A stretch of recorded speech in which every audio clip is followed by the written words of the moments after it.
Hello, hello, hello, and welcome to another episode of Mr. Boskin Does Some Math.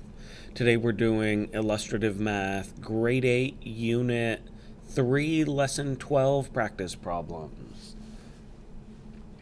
Okay, our first problem says select all the ordered pairs, x and y, that are solutions to the linear equation.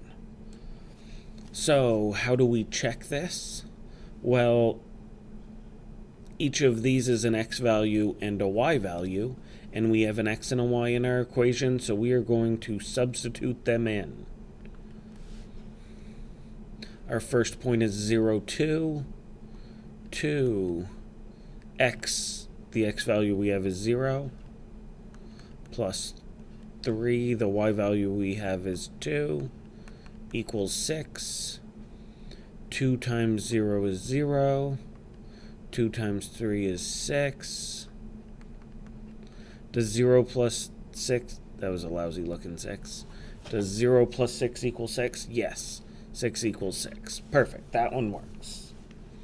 Now what have we got? 0, 6. Substitute that in. 2 times our x value, which is 0, plus 3 times our y value, equals 6. 2 times 0 is 0. 3 times 6 is 18. Equals 6. Does 0 plus 18 equal 6? No way. That one doesn't work. 2, 3. Substitute it into our equation again. X value is 2. Plus 3 times the y value. 2 times 2 is 4, plus 3 times 3 is 9. Does 4 plus 9 equal 6? No. Okay, now D, 3 and negative 2. 2 times x value is 3, plus 3 times our y value, which is negative 2, equals 6. 2 times 3 is 6, plus 3 times negative 2. 3 times 2 is 6. Positive times a negative is a negative. 6 plus negative 6, which is the same as 6 subtract 6, which is 0, equals 6. Does that work? No. Okay. E, work over here so we have a little more space. 2 times our x value, which was 3, plus 3 times our y value, which is 0, equals 6. 2 times 3 is 6, plus 3 times 0 is 0, equals 6. 6 plus 0, does that equal 6? Yes, it does. Okay, next we have F, 6 and negative 2.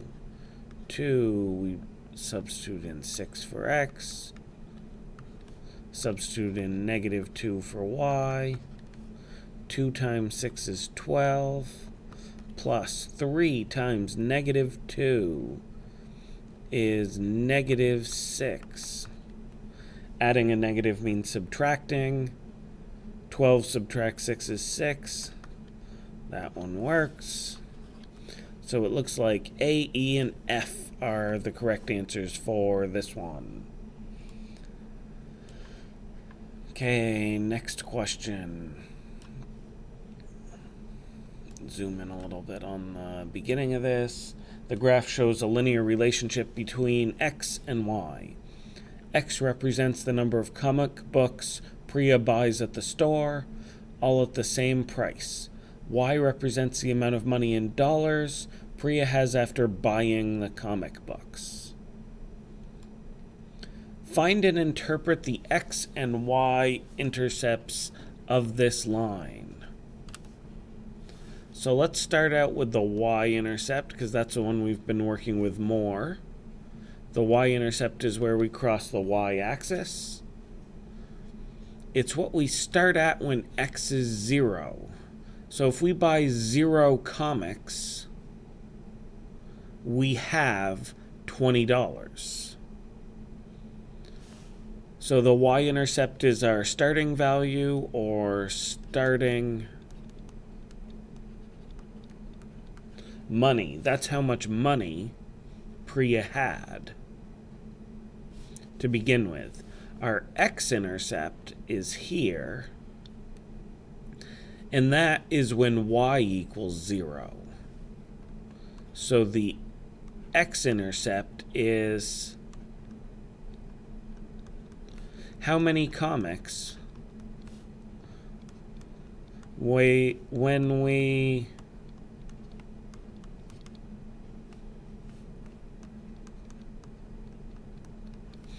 we run out of money. You like the answer to be in my face, right? The x-intercept is how many comics when we run out of money. Wow, I feel like my handwriting is especially bad today. Find and interpret the slope of this line. So the slope is rise over run. We already have a couple of nice points here. So we could make a triangle from this, which has a rise of 20 and a run of 5. So our slope, m, is 20 over 5, which is 20 divided by 5 is 4. Now, interpret the slope. That means, what does the slope mean? The slope here means $4 for every one comic.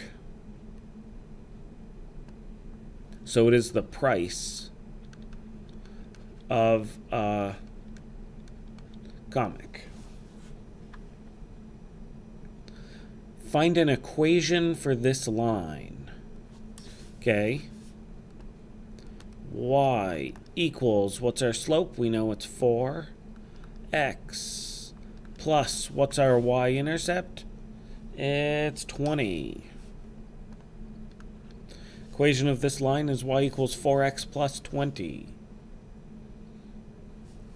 If Priya buys 3 comics, how much money will she have remaining? So if I look at this, it can be a little tricky to tell exactly where we are on the graph for 3 comics. So let's use our equation. The equation is y equals 4x plus 20. We want 3 comics, so I'm going to substitute that in for x.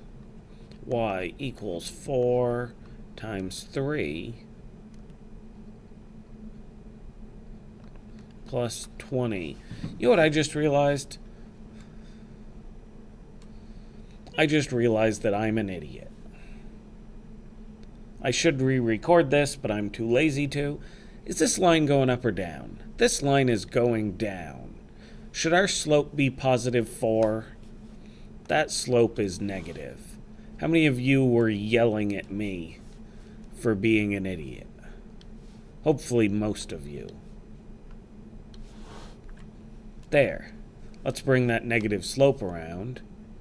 Y equals negative 4 times 3. Negative times positive is a negative. 4 times 3 is 12. Y equals negative 12 plus 20. Y equals 12 feet underground. We go up 20 feet. We are at 8. How much money will she have remaining? She will have $8.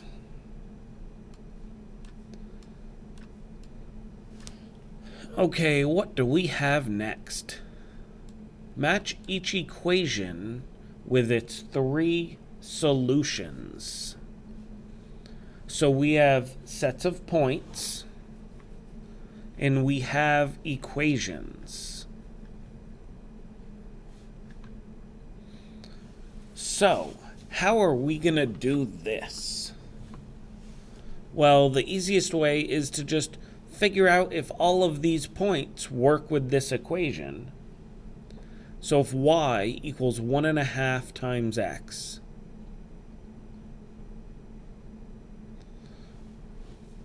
Let's check over here.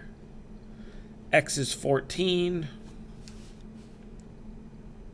So let's try plugging these in. The y value of that first point is 21 equals 1.5 times the x value is 14. 1.5 times 14, well, half of 14 is 7. 14 plus 7 is 21. That one works. 2, 3. 3 is 1.5 of 2. And 12 is 1.5 of 8.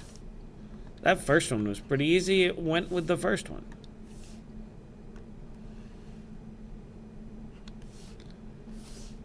So 1 goes with A.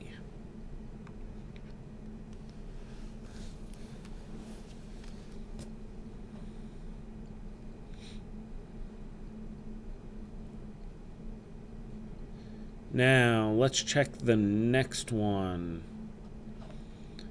2x plus 3y equals 7.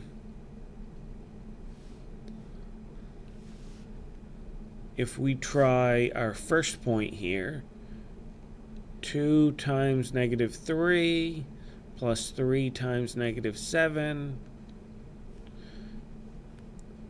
2 times negative 3 is 6, negative 6, plus negative 21. Well, negative 6, we're 6 feet underground, we go 21, that's definitely not 7. So that one does not go with number 2. Let's check number 3. 1/8 plus, or 1/8 7/8. 2 times 1/8 is 2/8, plus 3 times 7/8 is 21/8. 21/8, or 2/8 plus 21/8 is 23/8. That's about 3, so definitely not 7.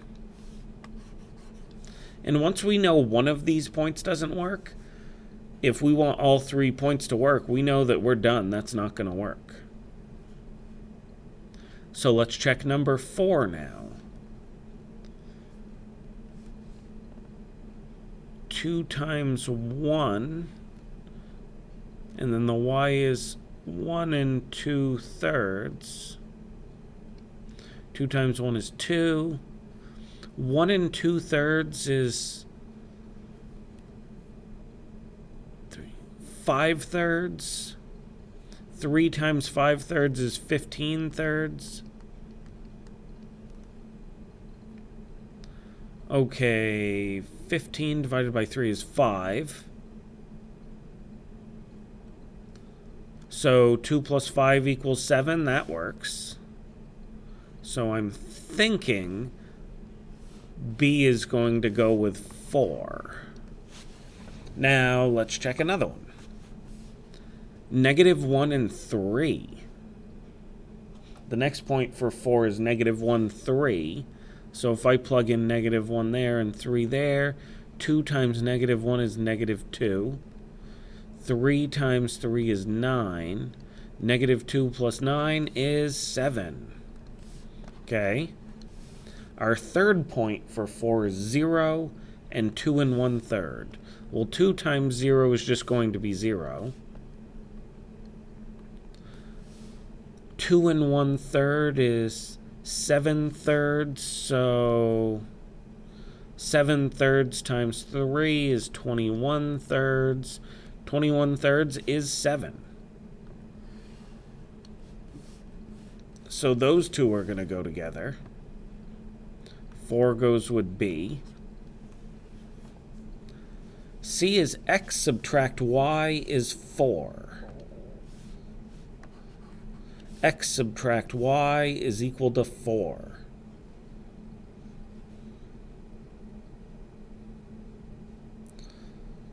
Number 2, -3 and -7. -3, subtract -7 would be subtracting, negative is adding. 3 plus 7 is 4. That works. Well, that's a good sign. The next one is 0, -4. 0, subtract -4. Subtracting, negative is adding. That works. -1 and -5. -1 subtract -5 means -1 plus 5, which is 4. So C goes with 2. Okay, D. 3x equals y over 2.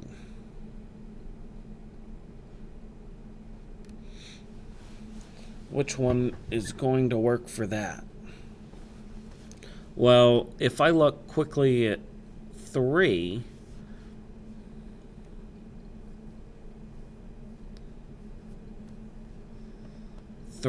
times 1/8 is 3/8, and then y over 2, 7/8 over 2.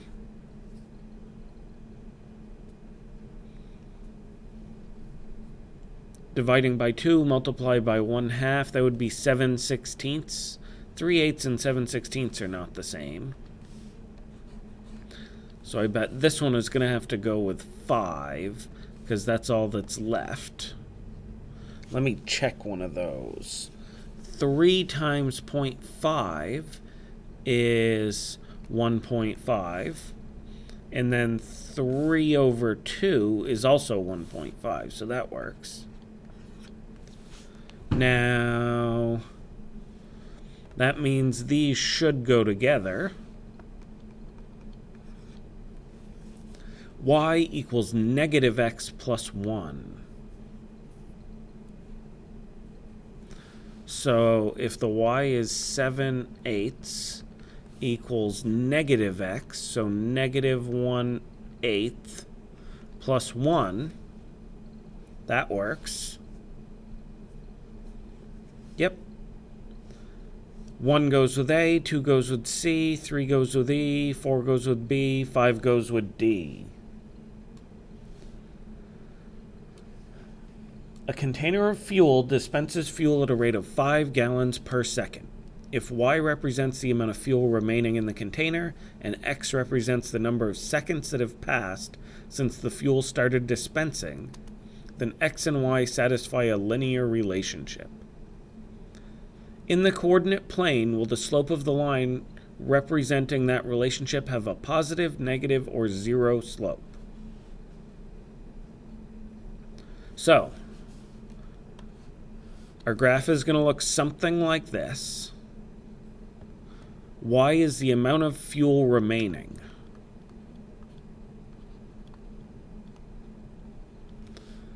And X is seconds.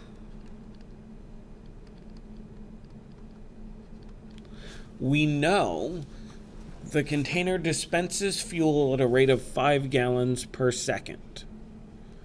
So, is the fuel remaining in the tank staying constant? No. So, can't be 0 because we know it's dispensing at 5 gallons per second.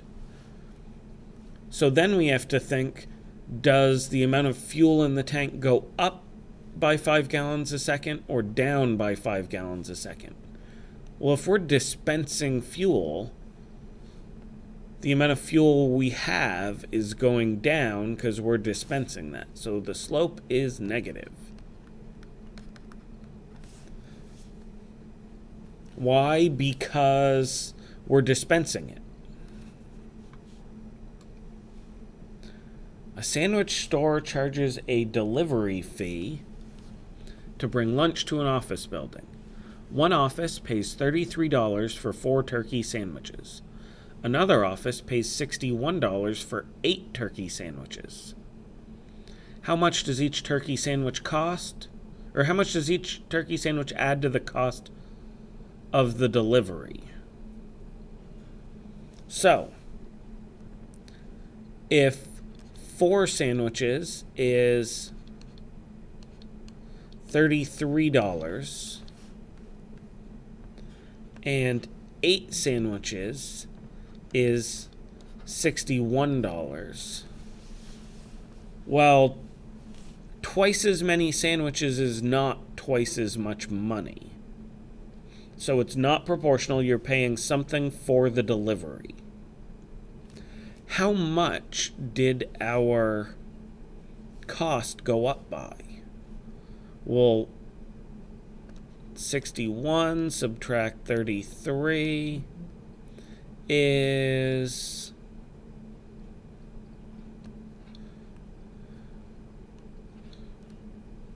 $28.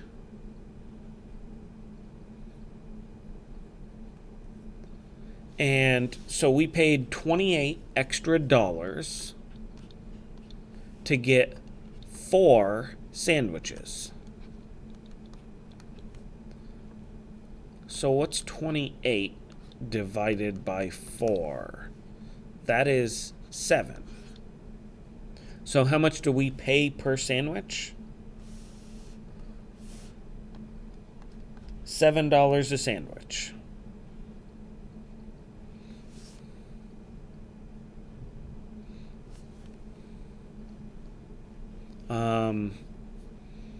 How much does each turkey sandwich add to the cost of delivery? It's $7. Let's just, to complete this, thinking about this whole situation, if we pay $7 a sandwiches, 4 sandwiches are $28. How much did we pay for delivery? Well, when they bought 4 sandwiches, they paid $5 more. So we could represent this with the equation y equals 7x, because it's $7 per sandwich, plus 5, plus the $5 for delivery. So a little bonus thought, figured out the equation. Okay, that our last one? Yep. That's the last problem for today. This has been another episode of Mr. Boskin Does Some Math. Thanks for watching. We'll see you next time.